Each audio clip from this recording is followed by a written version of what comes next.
Telugu Titans versus U Mumba match preview అయితే ఉందాం ఈ వీడియోలో. సో తెలుగు టైటన్స్ అయితే నిన్ననే బెంగాల్ తో మ్యాచ్ ఆడారు. ఆ మ్యాచ్ లో అయితే చాలా క్లోజ్ గా లాస్ అయ్యాలని చెప్పొచ్చు. మంచి కంబ్యాక్ ఇచ్చినప్పటికీ టై బ్రేకర్ లో లాస్ అయ్యారు. సో చాలా మంచి పర్ఫార్మెన్స్ అయితే వచ్చింది తెలుగు టైటన్స్ నుంచి. సో వరుసగా 5 విజయాల తర్వాత మొట్టమొదటి లాస్ అయితే చూసిళ్ళు. సో ఇక్కడ నుంచి మిగతా మ్యాచెస్ అన్ని విన్ కావాలి, టాప్ 4 లో ఉండాలంటే మాత్రం. సో ప్రతి మ్యాచ్ కూడా ఇంపార్టెంట్. సో మ్యాచ్ లో యూముంబాతో ఆడబోతున్నారు. సో ఈ రెండు టీమ్స్ ఈ సీజన్ లో లాస్ట్ టైం తలబడినప్పుడు అయితే తెలుగు టైటన్స్ అయితే విజయం సాధించిల్లు. ఈ మ్యాచ్ లో ముందుగా తెలుగు టైటన్స్ గురించి చూసుకుంటే వాళ్ళ మెయిన్ రైడర్ భరత్ దొడ అయితే సూపర్ ఫామ్ లో ఉన్నాడు.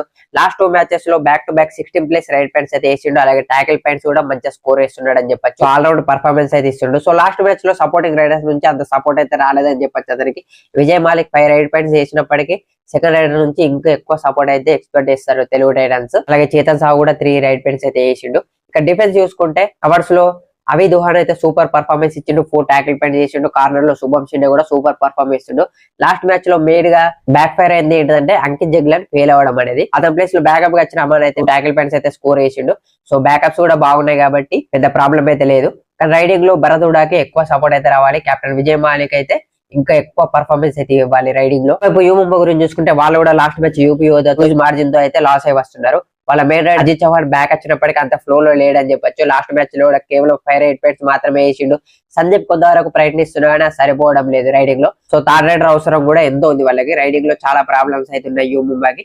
యూముంబా డిఫెన్స్ అయితే వాళ్ళ స్ట్రాంగ్ పాయింట్ అని చెప్పొచ్చు. చాలా మంచి పర్ఫార్మెన్స్ ఇస్తున్నారు. కవర్స్ లో సునీల్ గాని పరమేష్ గాని సూపర్ ఫామ్ లో ఉన్నారు. లాస్ట్ మ్యాచ్ లో కూడా మంచిగా పాయింట్స్ అయితే స్కోర్ చేసి. కార్నర్స్ లో రింకు మంచిగా పర్ఫార్మెన్స్ ఉన్నారు రైట్ కార్నర్ లో. లెఫ్ట్ కార్నర్ లో కొంచెం వినయ్ ని లోకేష్ ని కొంచెం చేంజెస్ చేస్తూ ఉన్నారు. సో అలా చేంజెస్ చేయకుండా ఎవరికి ఒక్కళ్ళకి లాంగ్ రన్ ఇస్తే ఇంకా మంచిగా సెట్ అయ్యే అవకాశం ఉంది డిఫెన్స్ అయితే.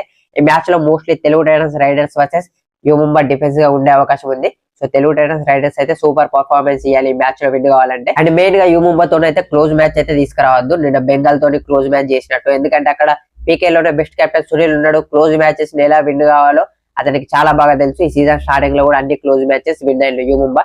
ఇక మన తెలుగు టైటన్స్ గురించి తెలిసిందే. క్లోజ్ మ్యాచెస్ ని ఎలా పోగొట్టుకోవాలో తెలుగు టైటన్స్ కన్నా ఎక్కువ ఎవరికి తెలియదు అని చెప్పొచ్చు. సో క్లోజ్ మ్యాచ్ రాకుండా ఫస్ట్ నుంచి డామినేట్ చేసేలా అయితే ఉండాలి టైటన్స్. సో మ్యాచ్ లో ఎవరు విన్ అవుతారు అనుకున్నారో కింద కామెంట్ చేయండి. అలాగే నెక్స్ట్ వచ్చే ప్రో కబడ్డీ క్రికెట్ వీడియోస్ కోసం అయితే మన పేజ్ ని ఫాలో అయిపోండి.